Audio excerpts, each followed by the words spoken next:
Jai Gurudev.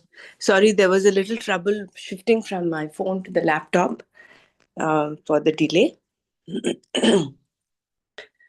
Let's begin.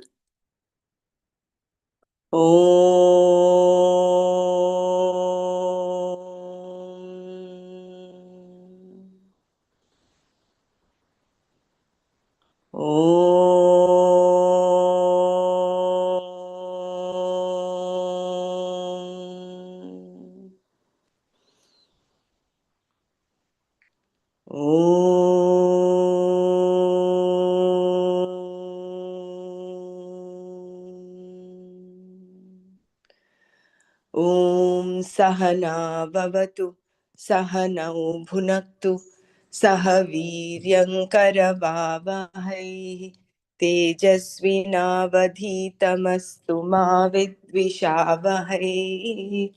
Om Shanti Shanti Shantihi.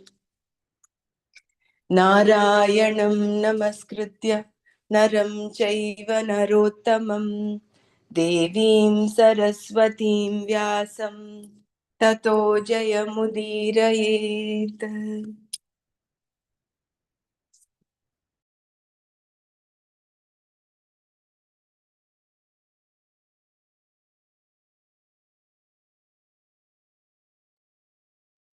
Jai Gurudev. So we're on actually verse 14 today. So a quick recap of what Krishna has been telling Arjuna is all about the Atma, right? He starts off with Ashocyan Anvashochastvam Prajnavadamscha Bhashase Gatasun Agatasumscha Nanushocanti Panditaha. And then Natvevaham Jatunasam Natvam Neme Janadipaha Nachaiva Nabhavishyamaha Sarve Vayamataf Param. So there was never a time that I was not there. There was never a time that you were not there. And he includes all the other kings as well, only to indicate the eternity of Atma. And then he comes on to say, Dehi nosmin yatha dehe kaumaram yauvanam jara tatha dehantara praptihi dhiras tatrana muhyati. Which means the Dehi, the Atma, the indweller of the body does not die. The body might undergo a lot of changes like childhood, youth, and old age. Just like that, taking another body following the death, the Dehi continues to remain. So then, what is the need for worry? What is the need for misery? There's no need for sorrow. There's no reason for sorrow. And then he comes here to say, the wise have no sorrow.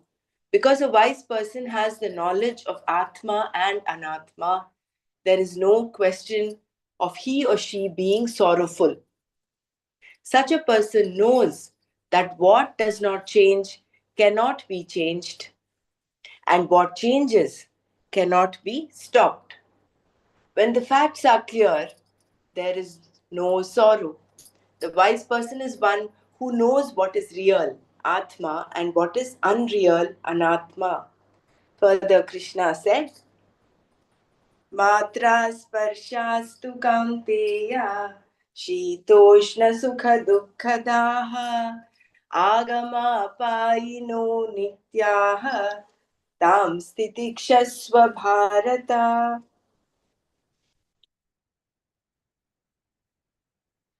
So the earlier verse says, accept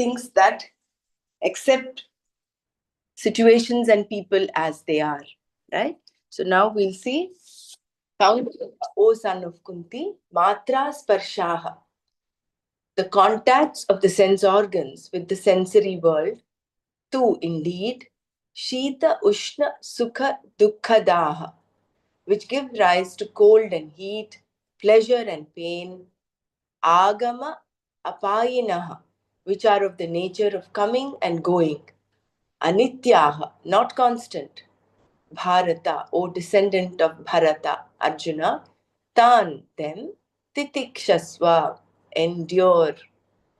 So Kaunteya, matra sparshaha tu, शीत उष्ण सुख दुःखदाः आगमा अपायिनः अनित्याः भारत तां तितिक्षस्व. Question, Dr. Brahmanath, this and the sloka, we read it as, I mean, it says Agama Painu Nitya, right? I mean, this Anitya is hidden here, like on the word in the Yes, sloka. it's actually a sandhi, right? So see, it's agama payina. Painu. It's not agama apayina. It is agama payino nityaha. That S is there, right? After Oh, that payino, S is there. That means uh-huh. you have to drag it a little bit. Oh, So it is Painu Nitya. anitya. Mm. Yeah. So that becomes Anitya. Oh, I see. Anitya. Okay. Okay? Painu Nitya. Yeah. Painu Nitya. Yeah. Mhm. So it's actually a Whenever sandhi. the Sandhi comes, that means you, that letter like Painahar, like that. Whenever there is an A in Uh, between that phrase, then you have that S. So that means oh, you should add an when you're breaking up the words. You're supposed to add an in front of that, in front of oh, that I word. see. That word. Okay, okay, Yeah. got it. Okay. Thanks. Yeah. Good. You're able to pick up that. You thought it was Nitya, right? Yeah, that's what I was wondering. Is Nityatam? Yeah. Of course, Agama in the meaning Payino it says Nitya. Anityaha, Mm. because which is not constant anyway. So, but then uh, when we are reading, of course, if I read it See. transliteration, I would be reading Nitya. Mm. That's why I was wondering. Okay, Yeah. thank you. See, even in the English transliteration of the verse, Mm, agama, when that underline, the uh, overhead line is there, you have to right. stretch it a little. Agama pa Apayino. ino. That after n, after o, there is an apostrophe on top. Right. That apostrophe means you have to drag it a bit. Agama pa Apayino. ino nitya. Okay, Tam okay. tam stam Mm, titikshasva bharata. tam, tik, tik. You know, English is good, but then it cannot go as close to and cannot Sanskrit, yeah. directly, yeah, it Mm. cannot directly it cannot keep that purity of Sanskrit as such. So, Right. I'm learning the scripts now, but it's still, I have to, it takes more time for me to read it together. yeah. So, No, thanks. but there's a lot of, Mm, compared to how we were two, three, yeah, 4 years ago to what is now, there's a yeah. big, big change. Right. Positive change. Very good. Thank you. Thank you. So, and that is why China, Swami Surya Padaji had said, you're learning Bhagavad Gita, you'll have to learn it with the Pratipadartha. You must break it up. Break up. So, when we are chanting this verse, for instance, Matra Sparshastu Kaunteya Shitoshna Sukha Dukkadaha Agama Payino Nityaha Tam Stiti Kshasva Bhar. So, as we're reading, chanting it, the meaning also should start flowing in. That is why this breaking up of the verse into its individual words, and Yeah, understanding it in a I am sentence. paying more attention to the words. Like Mm. here it says thorns, right? So I was searching for that word in the meaning. It says thorn. So Mm. there is some difference there. Like, but See, then I'm looking in the Sanskrit word. mm, Like I don't want to take your time, but the this is the Tam thing. is there, no? See, Yeah, in the the Nitya, upper the after dot. Nitya, Okay, there yeah, yeah. is half Sa and Tam. Anuswaraha. Okay, okay. So that is the Tam. Even that Tam. is a Sandhi. Mm. Right. Okay, got it. Yeah. So, O son of Kunti, the contacts of the sense organs with the sensory world, which give rise to cold and heat, pleasure and pain, which have the nature of coming and going, are not constant. Endure them, O descendant of Bharata.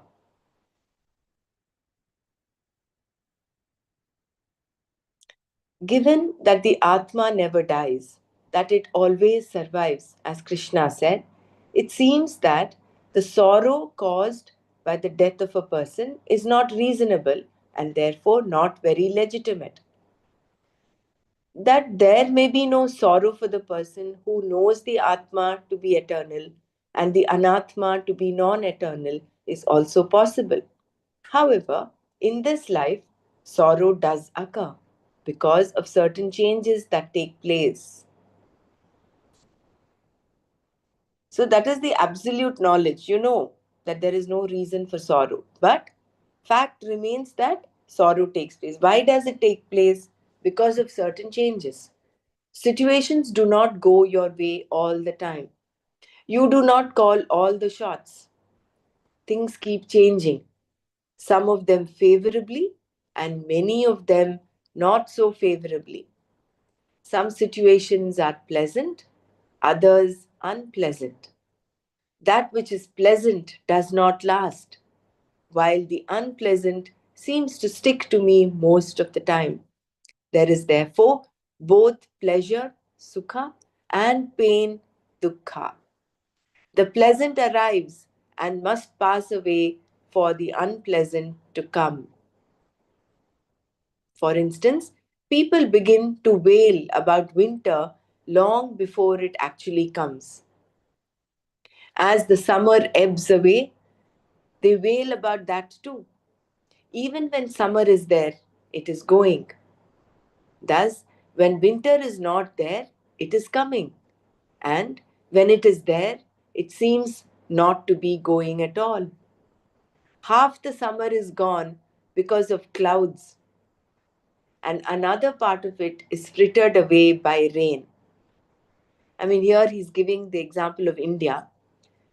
Parts like where where we are staying in Bahrain, summer is summer.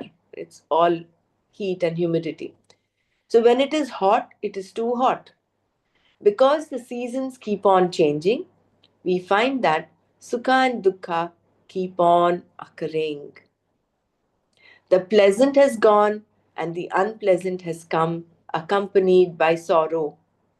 The sorrow is not due to Atma going and coming, but purely because of the situational context. This being the case, is there not a legitimate sorrow? So that is the question. Hmm? So, because situations can be both favorable and unfavorable, so when they are favorable, you have sukha. When they are unfavorable, you have dukkha. So is there not then sorrow is there not a legitimate sorrow then? We'll see what the explanation is. Krishna talked here about the nature of the sense organs and the sensory world. The sense organs, matras, contact sense objects. And these contacts, sparshaha, give you the experience of cold, heat, pleasure, pain, etc. Shita, Ushna, Sukha, Dukkha, Daha. The knowledge that something is cold or hot produces a response that this is pleasant, Sukha, or that this is unpleasant, Dukkha. Cold can be either pleasant or unpleasant, and so can anything hot. For instance, you do not go to the fireside on a hot day as you would when it is cold.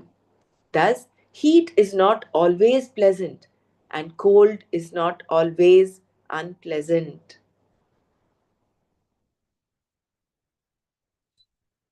So, see, it is not just the situations changing, it is also the sensations and the way they are taken. So, on a hot day, you would not look out for some heat, you would look out for cold.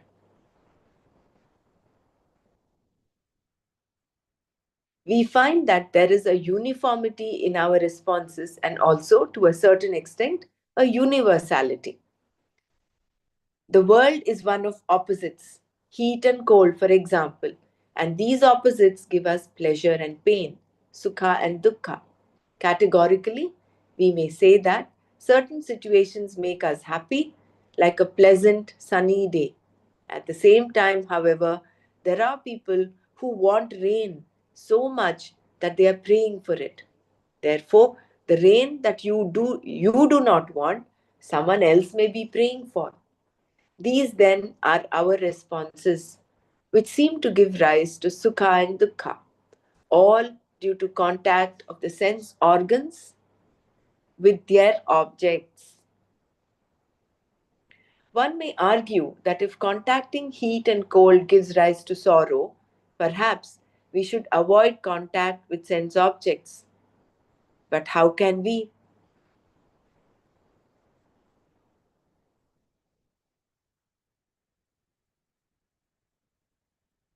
Krishna did not say we have to avoid the contacts. We need only understand them. Most of our problems are like this. They only need to be understood. What is to be understood here is that the tendency to come and go is the nature of opposites. Heat and cold, pleasant and unpleasant, and so on. If you keep on saying it is hot, a time will come when the heat will be gone. It is the same with the cold. Therefore, they are not constant. They do not remain for you to complain about. Even if you want them to stay, they will not. They are always in a flux, constantly changing. And this nature of their being in constant flux does not change. We cannot totally remove ourselves from the opposites or remove them from us. This is not to say that one should not make an attempt to improve a situation. But if things must always be pleasant for you, Lord Krishna was making it very clear here that they would not be. Because things are both pleasant and unpleasant, they are not always going to be as you want, nor are they always going to be unpleasant either.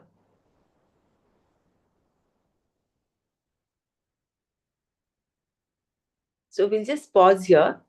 So the whole train of thought of this verse is that when the sense organs contact the sense objects, it gives rise to sensations of pleasure or pain.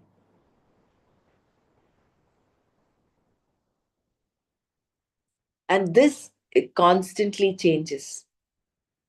The pleasant does not remain forever, neither does the unpleasant remain forever. Why? Because that is the nature of the creation. The nature of anatma is to constantly change, it's in a constant flux. So these pairs of opposites undergo constant change. Our small mind thinks that that which is unpleasant tends to be eternal, which is not. Remember, I know we read this Tanmatra.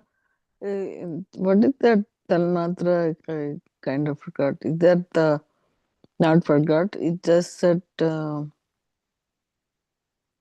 that space element, all the sattvic elements. That one was called Tanmatras. That forms those jnanendriyas, right? Correct. Okay.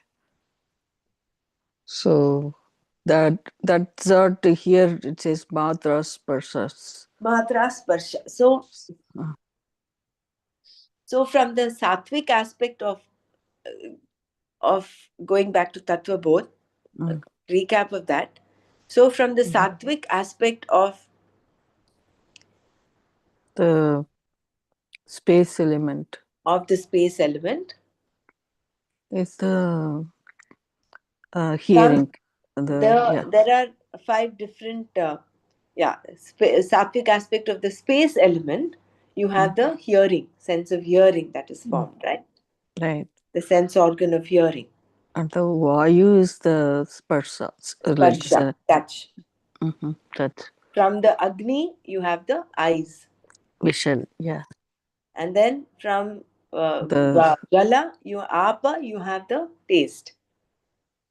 And mm, then from Prithvi, you have smell.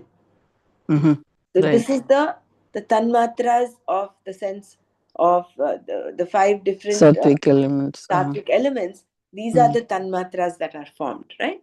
mhm, Now, samishti sattvikamshat, the to sum total of all the sattvic aspects of the five elements. What is formed?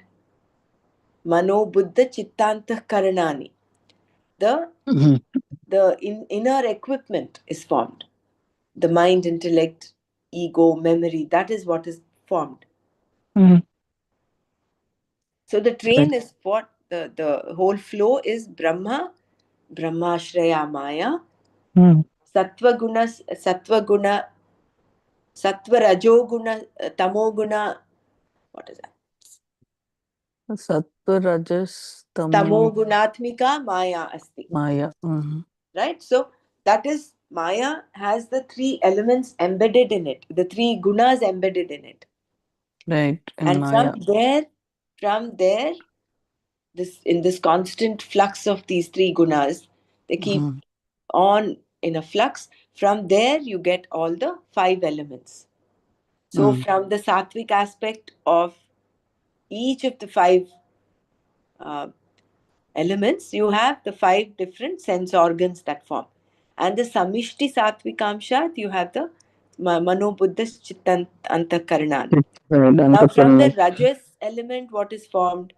From the rajas, Abilities. the rajas aspect of space, See, this space is speech, speech is comes. Yeah, sweet. that is now you have all the karmendriyas. Mm. Jnanendriyas are done. Now you come to the karmendriyas. The Convenience. rajas element of vayu, your hands. Rajas Mm. element of fire, you have the feet. And then No, the fire rajas would be the speech. Yeah, speech. Sorry, space is speech, no? speech. Yeah. No, no. The fire would Hearing, be the hearing. speech. Space is hearing, no? No, no, no. The Hmm? We're not fire would talking of be sense organs, we're talking Sensor. of the karmendriyas. Karmendriyas are, okay. Space is the speech. I thought it was a yeah, fire. space is speech. Okay. That's what I'm saying. Space is Okay. speech, Mm. vayu is the hands, Mm. fire is the feet, legs. And then the from the jala Prajapati is aspect, rajasic aspect of water, you have the Prajapati. upasthendriya. Mm. And then Yeah. you have from the earth element, rajas The element, you have the anal organs of excretion. excretion. Yeah. Mm.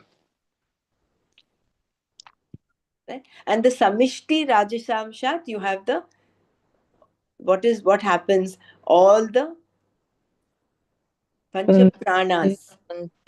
yeah, the vital air sheath. Panchapranas is apana, vyana, apana, Prana, apana, vyana, samana, and udana. dana. Panchaprana. So that is the rajasic element aspect. Now, what comes from the um, Tamasic element is tamasic aspect? the panchikaranam. From the tamasic aspect, panchikarana takes Karna. place, and Yeah. then you have the gross space, gross uh, air, the air that we feel, the fire that we see. That is the grossified aspect of the five elements. And Mm. then you have the gross water that we can feel, see, and taste and drink.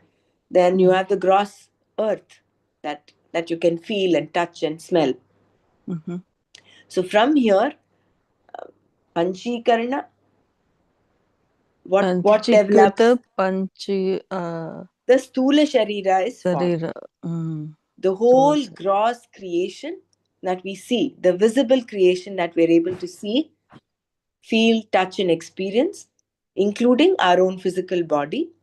That is what is formed from the after Panchikarana of the tamasic aspect of all the five elements. Mm. So now Right. what is this verse telling us? When the sense organs get in touch, in contact with the sense objects, sensations are created. The experience of sensations. So where is all this happening? It is happening in the anatma. Mm. Atma does not have any sensation Sensation. Yeah. of cold, heat, nothing. Mm-hmm. Atma is only the witness. Brahman, he is only the witness. All this is happening in that illusion of Maya. Right? Mm-hmm. So all this, the whole creation is happening in that illusion, that anatma. So therefore, there is a constant flux. Nothing is constant. It keeps on changing. Like in the example given here, seasons change. Summer does not remain forever. It goes into either rainy or um, autumn, and in some countries, from summer directly you go to winter. Does winter remain constant? It changes. So when you look at the physical world, there is so much of change that is embedded, and we see it daily. It's just that we're not aware. Day moves into night. Sunrise moves into sunset. There's so much of a rhythm and so much of a change that happens constantly. Therefore, all that is required is, you cannot escape it. Can you escape it? Can you escape not experiencing the opposites? Not possible. As long as we have a physical body, as long as we have the sense organs, and as long as the sense organs contact sense objects, there will be the sensation of, that is the that is how creation is.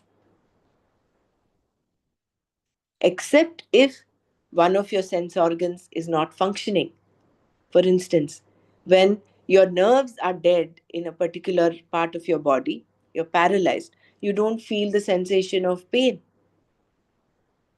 But as long as you're alive and kicking, you of course feel the sensation. So that is the nature of sense organs, nature of sense objects.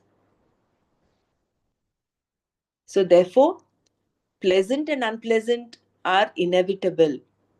So what can we do? Rather than resist them, endure them. That is what Krishna is telling Arjuna. Tam titikshasva bharata. Physical pain or sorrow.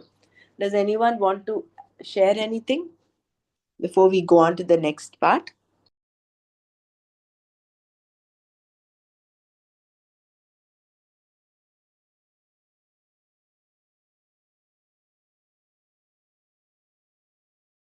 No, Brahmaraj.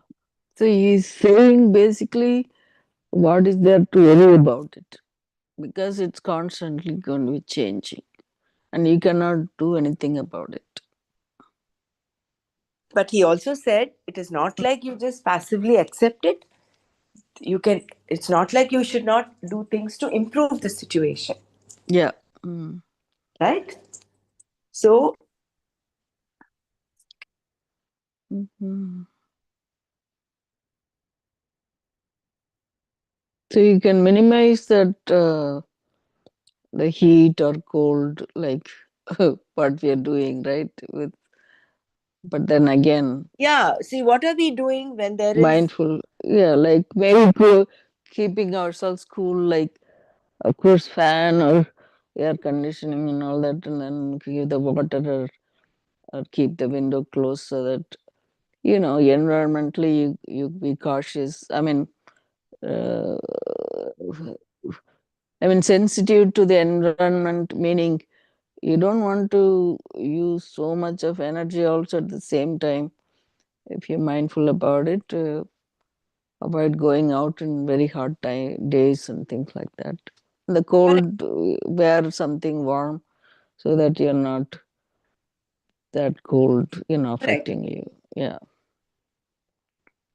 So, Just similar, Gurudev, yeah.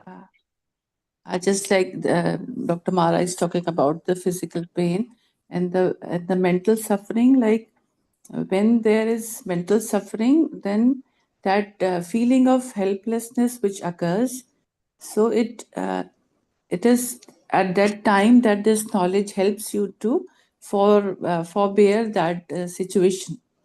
So I think there is no other way apart from knowledge that we can come out of that suffering, isn't it? So, Yeah. like It's all initially, about understanding. You're very yeah, right.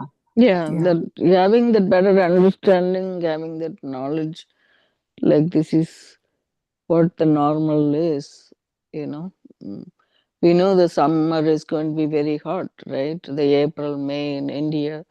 Here, every place is a little bit different, and people even shift their place of living as they're getting older. They can't tolerate the heat or cold, based on that they move around, and even the birds do that, right? Or the animals, they all migrate from one place to another place because of the temperature variations, um, when it's not conducive for their living. Then again, if that is affecting mentally, meaning, um, of course,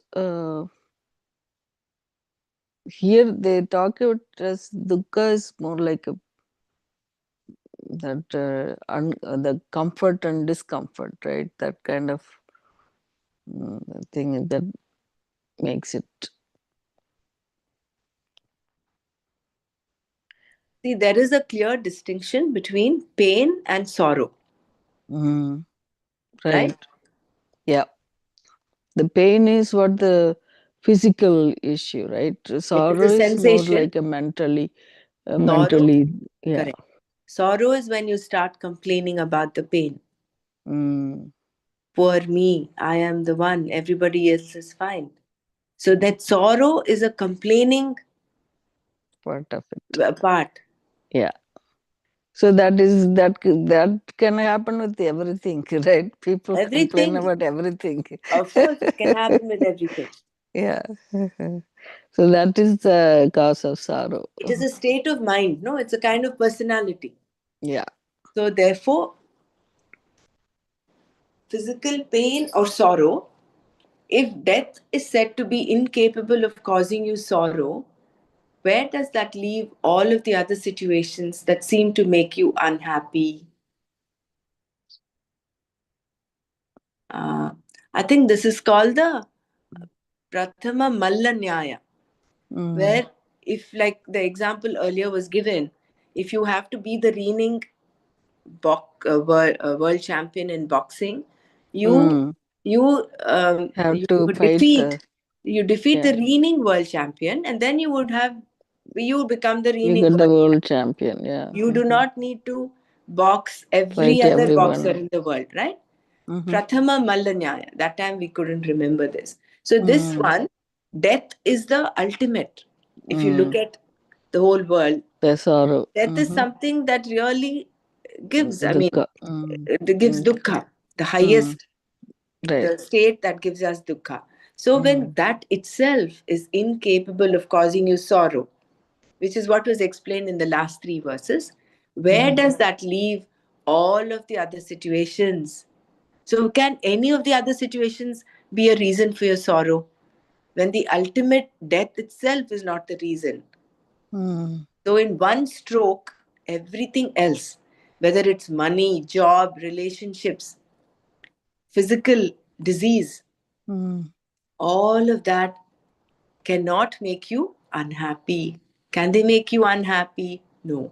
The world can cause you some physical pain because the physical body belongs to the physical world.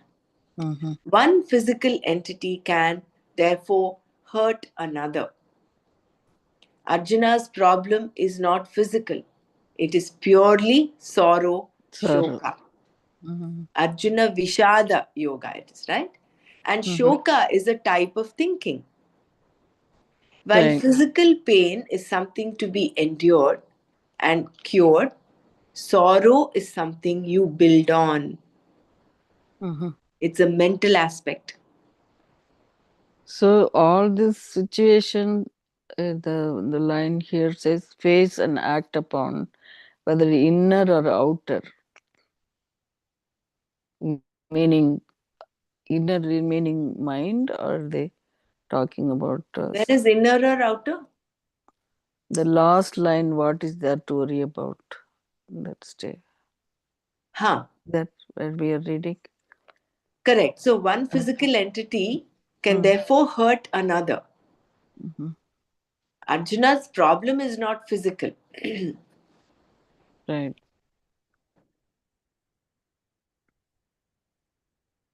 It is purely sorrow, shoka, and shoka is a type of thinking. It's a mindset, right? So, while physical pain is something to be endured and cured, Mhm. it's not like you should just endure it. You can also do something to improve the To situation. improve, yeah. Mhm. Like you seek a doctor's consultation, you're going through some physical pain, you're having some disease. You don't say, "Oh, I just have to endure it." You endure it, yes, to begin with. But if it's becoming unbearable, you of course seek some cure. Sorrow is something you build on. Mhm. Physical pain is not something that is totally avoidable. The body is subject to pain and will be affected by one force or the other. The sun, rain, winter, and so on. You can protect the body to the extent possible, but because it is anitya, constantly changing, it is subject to pain. This is the nature of the body. Sorrow, on the other hand, is something you build onto the pain because of a particular way of thinking. This is exactly where we have to change cognitively. Therefore, Krishna said, take every situation as it comes, Arjuna, cheerfully in your stride with a sense of humor.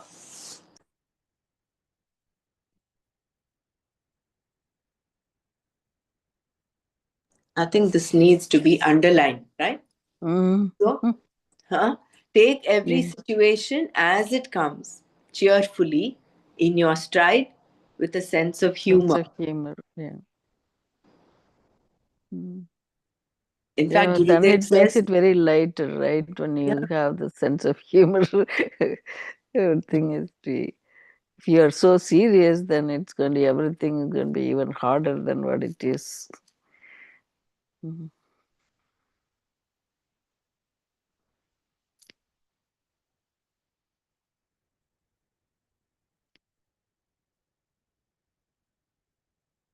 Mm. now it's like it's connecting the dots. You can take every situation as it comes with a big long face. But Krishna said, take it cheerfully. Mm. So have a smile on your face. Smile, come what may. That Mhm. is why in the advanced course, we have Mm. all the 5 S's. We have Seva, Sadhana, Satsang, surrender, and smile. Mm. You can keep silent with a long face, but you smile, you keep silence with a smile on your face. Mm. That sense of humor, that being cheerful within, having that sense of pleasantness inside. Gurudev actually says humor is like the fifth Veda. Of course, Mahabharata is considered Panchama Veda, but he Mm. says humor is either Veda or Upanishad. Mm. He says humor is such an important aspect in one's life. Mm. It lightens the whole thing. Right. Krishna later told Arjuna how these opposites cannot really do anything to you because, by nature, they have no independent existence apart from yourself, the Atma. There is some kind of lumping that occurs due to a confusion between orders of reality. The mind, senses, and body have similar realities, whereas the Atma is of another order of reality. When you say you are sad, you involve the Atma, I, in the sadness as though the Atma belongs to the same order of reality as the mind, which it does not. In this way, the Atma is taken to be the Anatma and it becomes one among the many. Because the Anatmas in the world are too many and so varied, you cannot cope with them all, even though they are all Anatma. Even the small bugs create so many problems, let alone the more powerful forces. If the Atma is really one among the many, nothing can be done. However, the vision is that the Atma is unlike any of them. Sorrow is not possible without Atma, I. Every time there is sorrow, it is because Atma is somehow involved. Mere mind with its thought processes cannot create sorrow. Therefore, ignorance is the cause for imputing sorrow to Atma.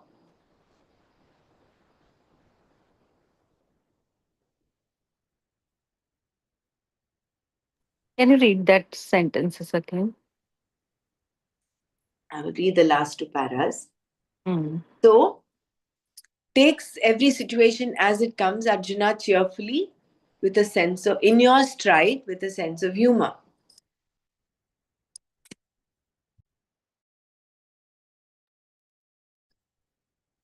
Krishna later told Arjuna how these opposites cannot really do anything to you because by nature they have no independent existence apart from yourself, the Atma. There is some kind of lumping that occurs due to a confusion between orders of reality.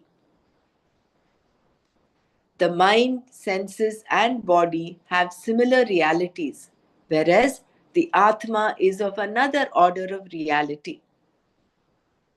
When you say you are sad, you involve the Atma, I, in the sadness as though the Atma belongs to the same order of reality as the mind, which it does not. See, there are two orders of reality we learned earlier, yesterday, right? One is Satya and the other is Mithya. Atma is Satya. Everything else, Anatma, is Mithya. So here, the body, mind, senses, including the sensations, they're all one order of reality, Mithya.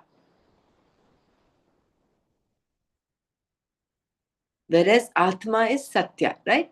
So, unless you involve I, when you say you are sad, you involve the Atma, I, in the sadness as though the Atma belongs to the same order of reality. So here, that is the reason why you say that is because of that confusion. You're superimposing Anatma onto Atma. In this way, the Atma is taken to be the Anatma and it becomes one among the many. Because the Anatma in the world are too many and so varied, you cannot cope with them all, even though they are all Anatma. Even though it is all an illusion, because there are so many varied things in the Anatma, and because you're taking the Atma to be Anatma, you get affected. Even the small bugs create so many problems, let alone the more powerful forces. Even if the Atma is really one among the many, nothing can be done. However, the vision is that the Atma is unlike any of them. Sorrow is not possible without Atma, I. Every time there is sorrow, it is because Atma is somehow involved. Mere mind with its thought processes cannot create sorrow. Therefore, ignorance is the cause for imputing sorrow to Atma. But Atma, so nature is happiness is always right. So, but it is imputing uh, sorrow, sadness on. I mean, meaning we are superimposing this uh, sadness on top of it, on top of the Atma. That what the ignorance is. Especially when we are thinking the I part. Yeah. See, going back to Tattva Bodh again, Mm. in order to explain the difference between Brahman, Maya, and the Brahman and the world, created world. So Vedanta has brought in the aspect of Maya Mm. to explain. But the way here they explained here, they're putting it as, I mean, meaning the mere mind with its thought process cannot create sorrow. Isn't it? What is? That Yeah. linking I has to be there. If Atma Mm. is not, for example, Mm. so here that is Vedanta has brought up what Maya to explain Mm. Atma and Anatma, or the Your voice is breaking, Dr. Pramara. is my voice breaking? Maybe the so this is between between the mind and Atma. See, Mm. the mind per se cannot cannot sense unless the Atma is imputed to it. It is because the Atma is there that we are able to even see, talk, speak, whatever. Because that consciousness is there within us. Correct? But the sorrow is Right. coming up. Why? Because Mm. you're you're superimposing the Atma onto the Anatma. Mm. And that superimposition is because of what? Of ignorance. Mhm. In deep sleep, do you feel, see, or say any sensation? No, right? No, no. No, isn't it? Mm-hmm. So the mind is still there, but Mm-hmm. you are not available for the senses. It is not available for the senses. So Mm. that consciousness is gone to sleep. It is as though, so because that I is not there, you're not able to feel anything. But then that I is still there. That is why you say, I had a very good sleep. Mm-hmm. That prajna is there, prajna, that consciousness is there. In that as Atma in the form of prajna is there in Sushupti. That is why you're able to say, I had a very good sleep. I do not know what happened to me.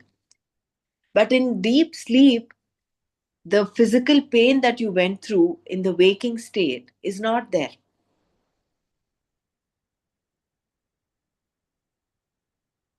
Right. But upon waking up, the whole pain comes back. Mm-hmm. So, what is there?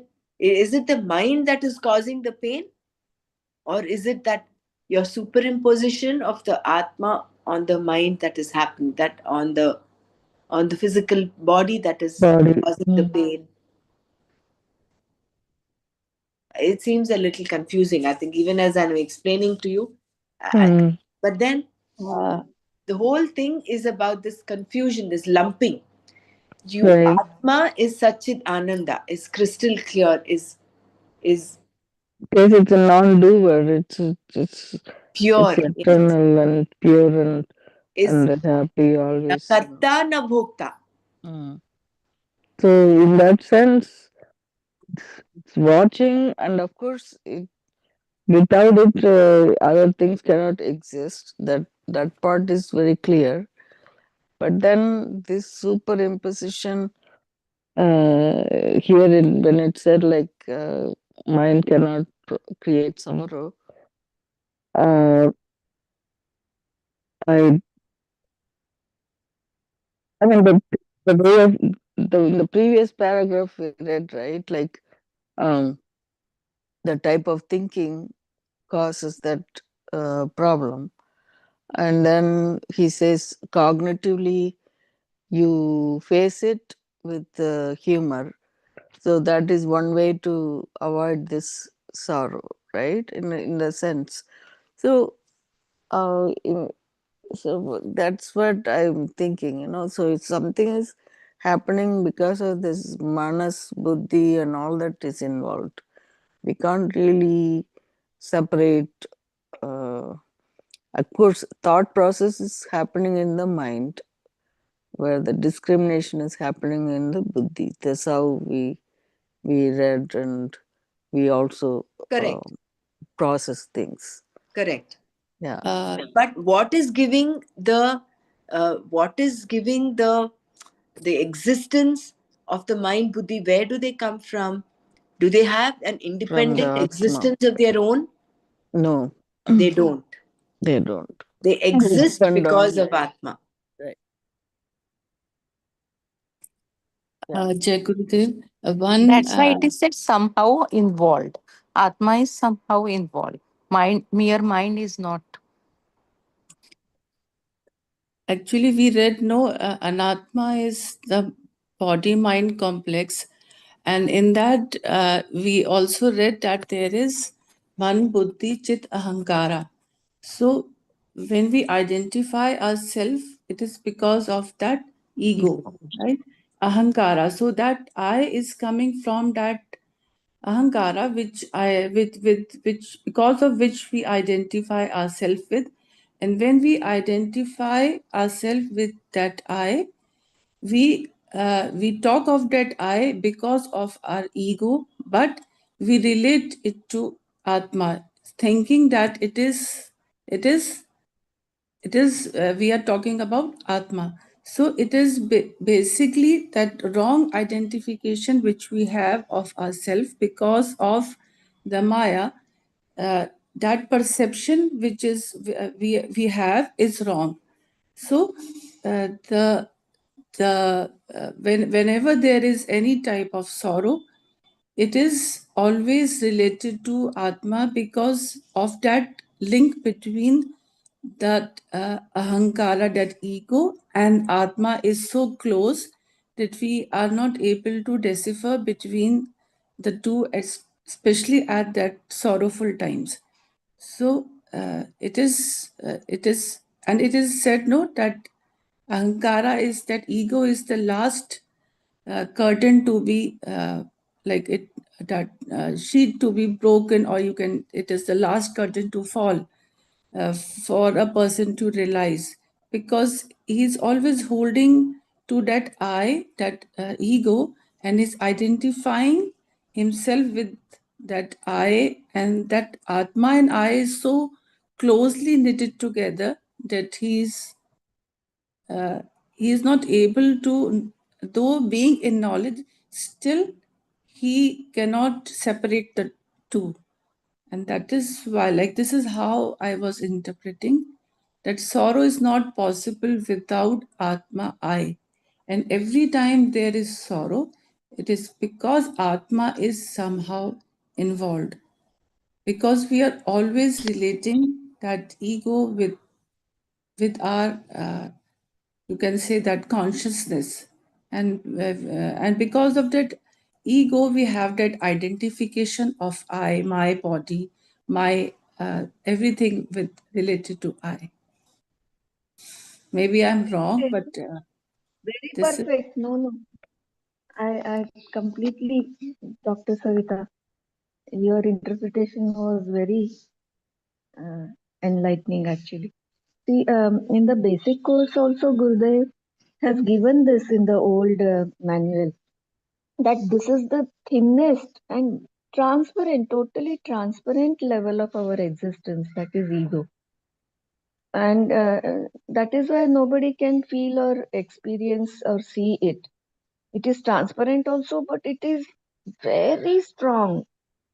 Means the strength of that transparent layer is very strong to break. So the Atma and the all other faculties in between this ego level is as good as Atma's reflection. No, so cannot be identified or cannot be differentiated.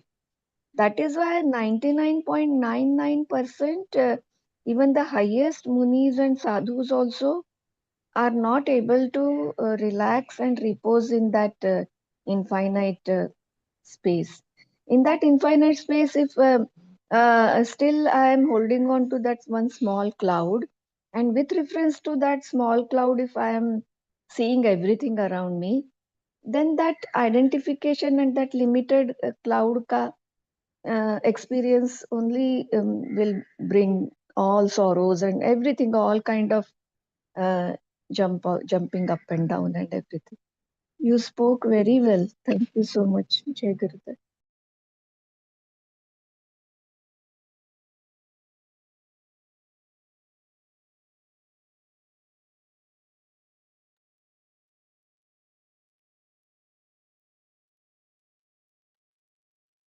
Yeah, that kind of explains, Dr.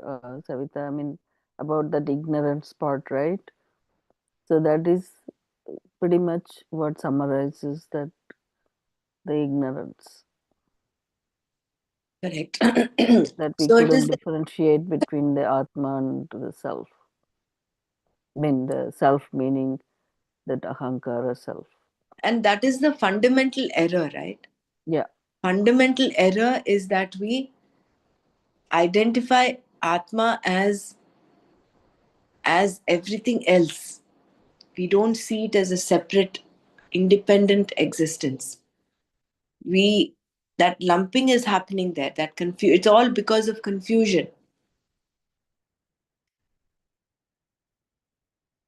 So even the pain that we go through, physical pain, even for the sense organs, to, for example, if you take a dead person has absolutely no sensations. So what is it that is making him? What is it that makes a person who is alive and kicking experience all this pain, pleasure?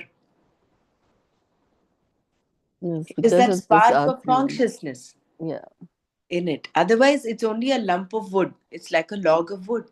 right. So it is that consciousness, Chaitanya, that gives the experience of all of this. Otherwise, sense organs are just like hollow dolaks, that dolakas. They're Yeah, hollow that and kind of empty. explains in the case of people who are deaf or who are blind, in the sense they have that organ, but still they don't have the light. In the sense, like, of course, medically speaking, there may be other reasons, but um, the light is been through that Atma Correct. only, right?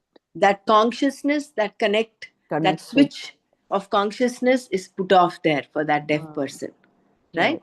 Mm, yeah. Physically speaking, sense organ wise, it is not there.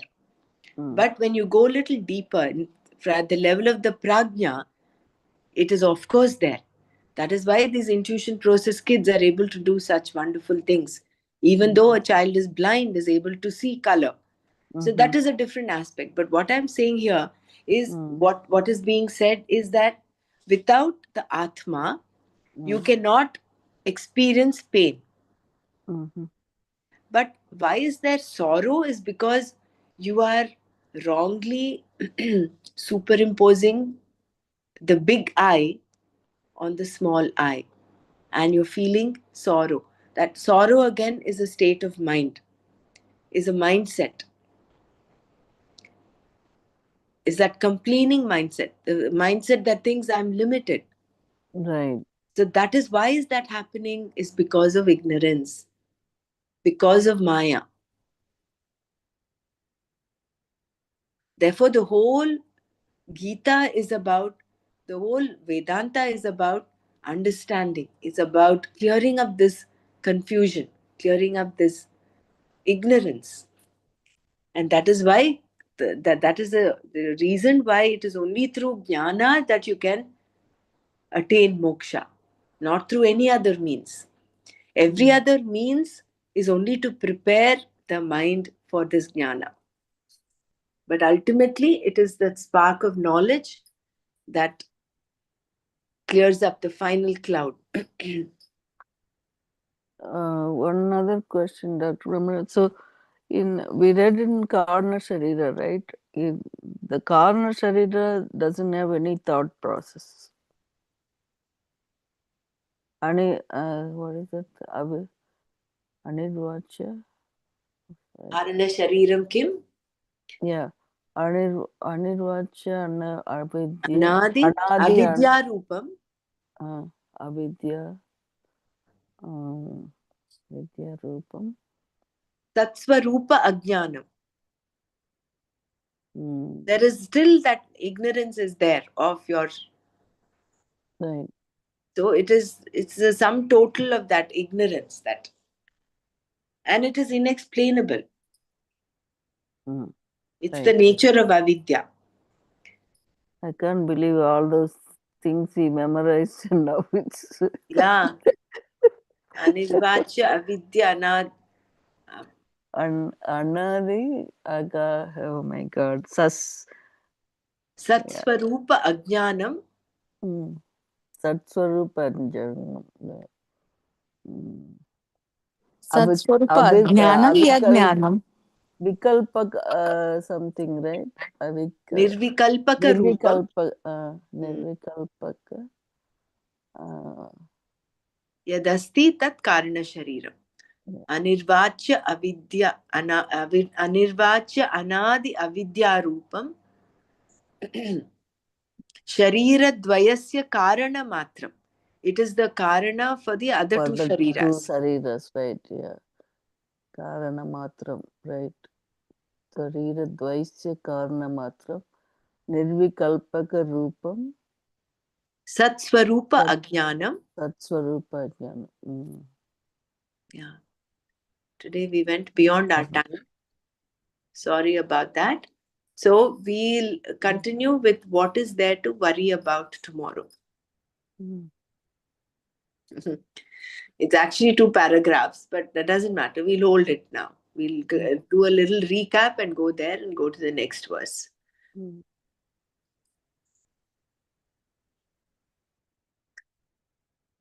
So, which is why Gurudev says, whenever there's any problem, he says, you are bigger than the problem. And that you is this Atma, the I, the big I. Yeah. Problem is, we think we are small and the problem is huge, and we get entangled and engulfed and overwhelmed by the problem. You just have to open up your eye, your reasoning, and see, understand that nothing is bigger than you.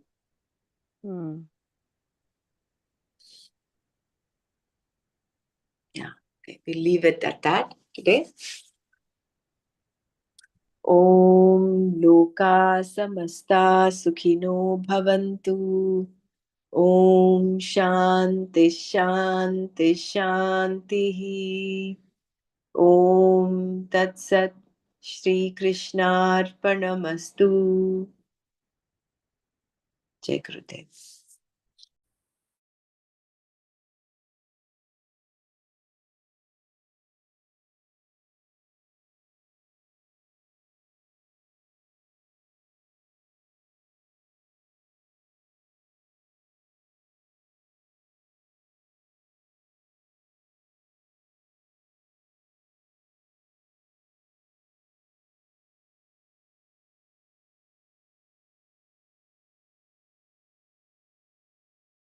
Let us sit comfortably, easily. First, let us shake our hands. Shake our hands, and then let's keep our hands on our lap, or however you feel comfortable. And let's close our eyes. Let's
Not able to hear you, Pramalaji.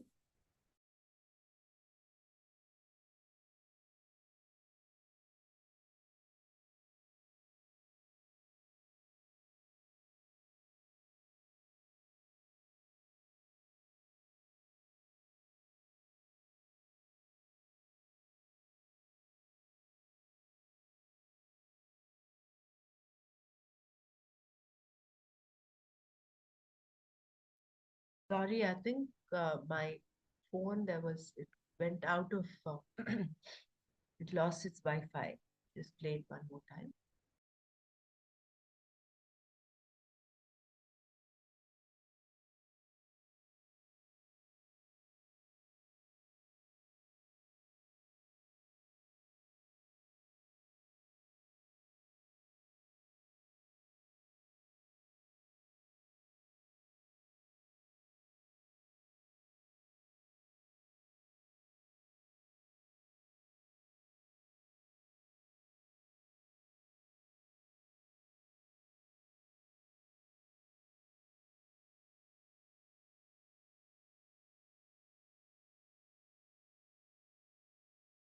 really easily. First, let us shake our hands.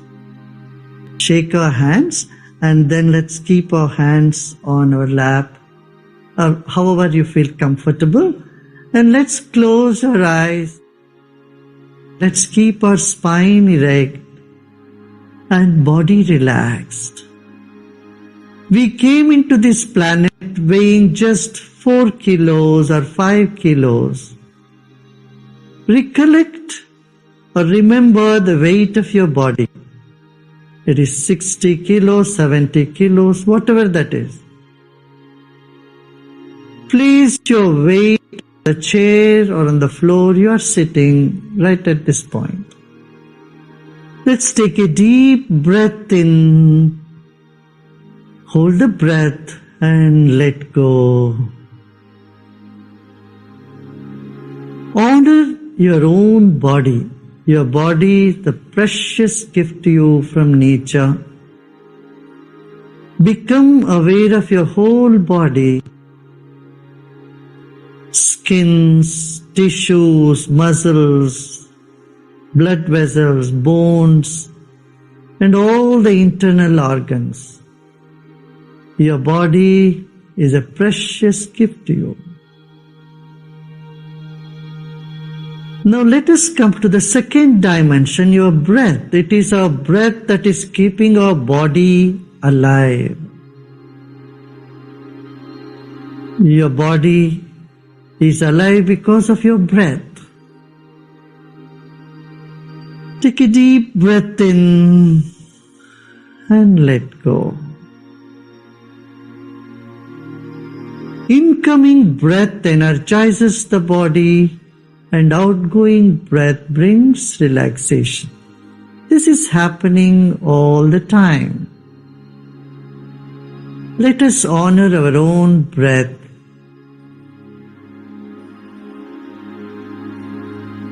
Become aware of the air all around you. Like fish in the water, we are in air. Relax more and more. Let's take our attention to the top of the head and become aware of the empty space above our head. Become aware of the space in the entire room that you are sitting. Embrace all the thoughts, pleasant or unpleasant, good or bad. Become aware of a point right in the center of your heart, center of your chest. And take a deep breath in and breathe out and relax even more.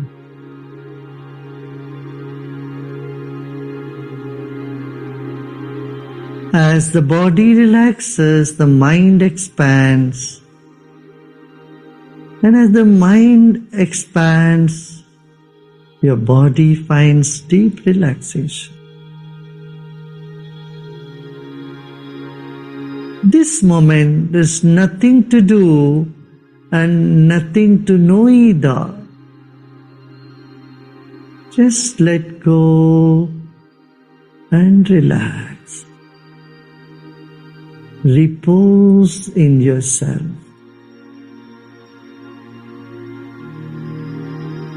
You are a fountain of love. You are an ocean of peace. Repose in yourself.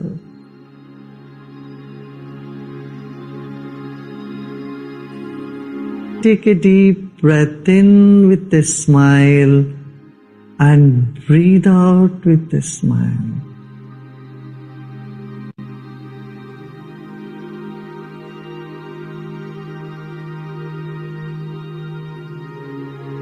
Om Shanti, Shanti, Shanti.